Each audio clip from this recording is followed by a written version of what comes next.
Bien le bonjour de Géomoto. Aujourd'hui encore des carters de 500 CR. Ça va presque devenir une habitude. Donc on va appeler cette vidéo Carter CR2, le retour, la mission. Voilà. La saga est en route. Ceux-ci sont cassés différemment des précédents, qui eux avaient la patte d'embrayage détruite par un bruit de chaîne. Là, on est probablement à la suite d'un bris de vilebrequin ou de bielle avec la partie carter pompe qui a été abîmée. Et ici, peut-être un roulement de boîte ou autre qui a pu casser. Ça a déjà été réparé par quelqu'un d'autre, mais ça ne satisfait pas le propriétaire. Et on va regarder en détail ce qui ne satisfait pas le propriétaire et qu'on va reprendre ici dans cette vidéo.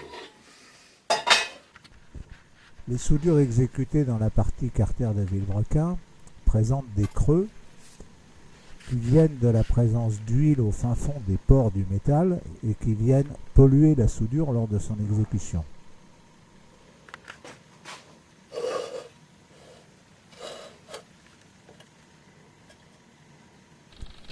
Côté roulement d'arbre de boîte, la soudure n'a pas été faite tout le long de la faille.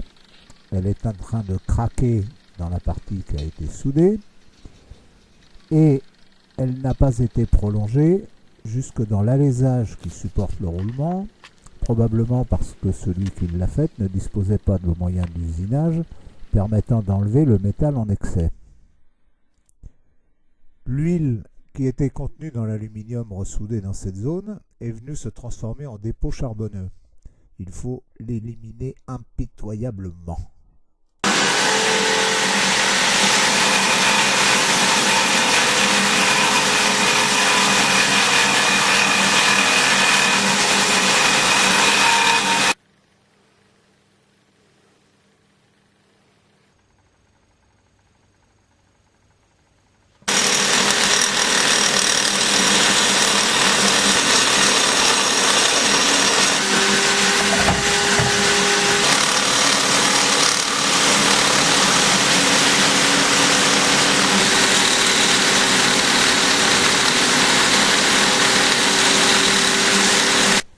En creusant profondément ainsi, on garantit que la soudure à venir sera exécutée dans la pleine épaisseur du métal.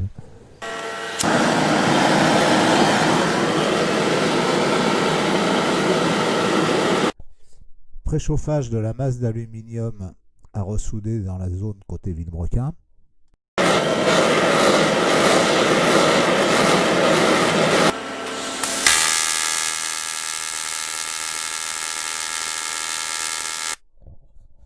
Première passe de soudure dans cette zone.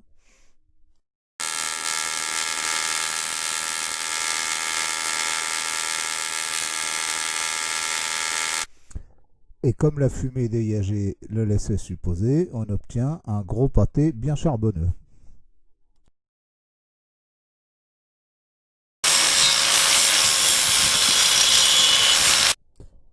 Meulage du pâté.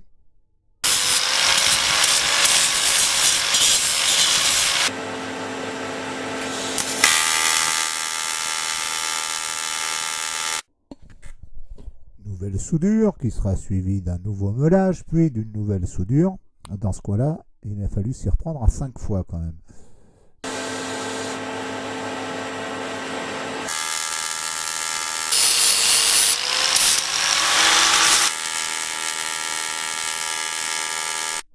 Et au bout d'un peu plus de 2 heures de ce traitement, on arrive à ça, une soudure décarbonée. C'est à la mode.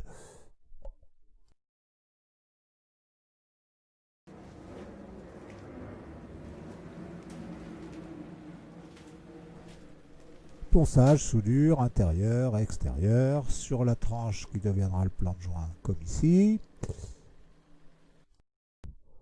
Reprise complète de la fissure auprès du roulement d'arbre de boîte, en ayant cette fois débordé dans l'alésage du roulement.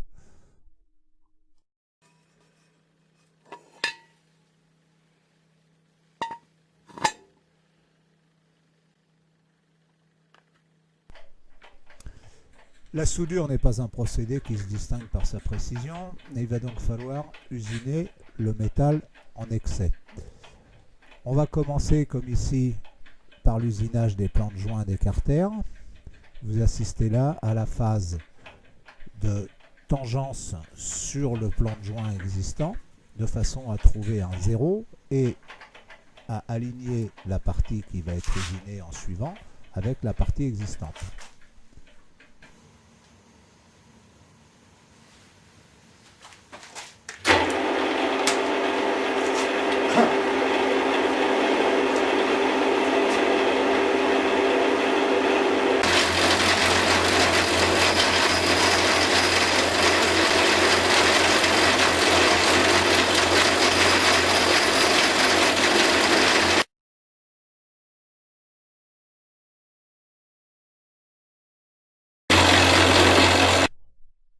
La passe d'ébauche au cours de laquelle on enlève entre 1 et 3 mm.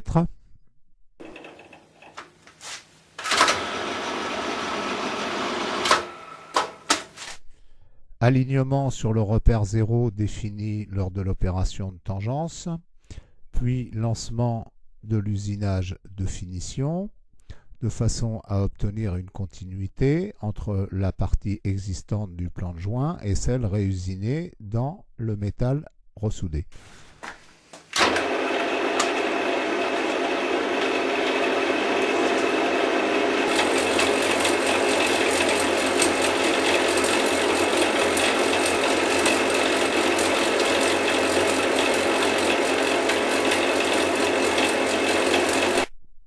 Même travail de planification du plan de joint sur le second carter, puis usinage d'une première soudure de carter pompe.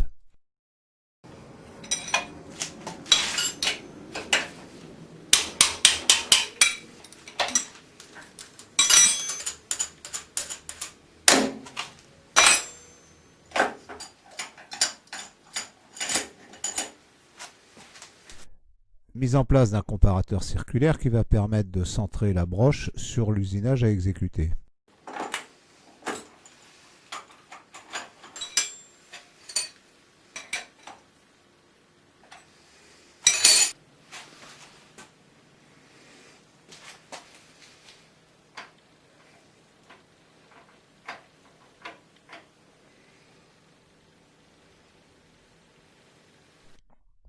Un centième de millimètre de défaut de concentricité, ça devrait aller pour réusiner une partie qui à l'origine est brute de fonderie.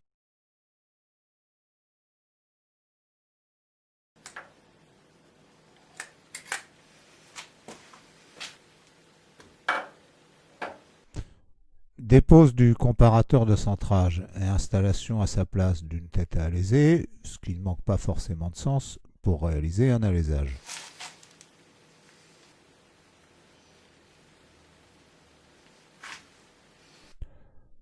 Tangence sur une partie propre de la fonderie pour savoir où arrêter le réusinage de la soudure.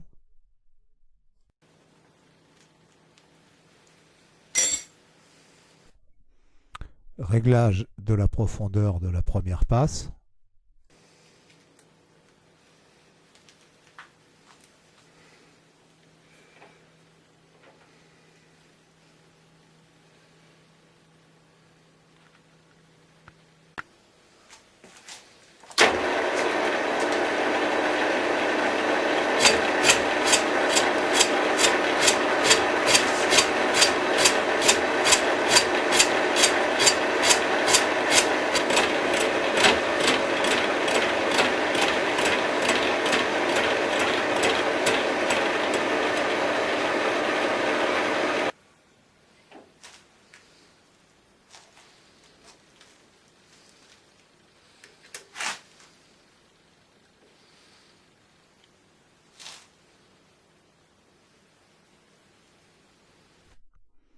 Nouvelle prise de passe de 5/10 au rayon.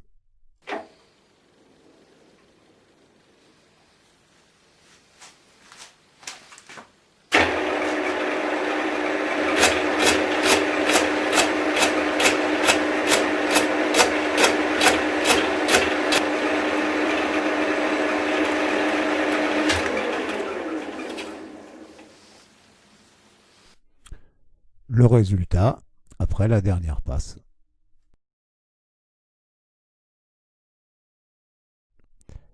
Centrage sur le logement du roulement d'arbre de boîte en vue de le reprendre.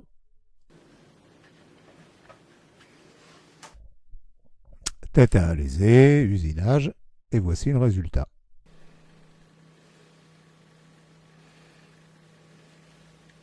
Travail terminé.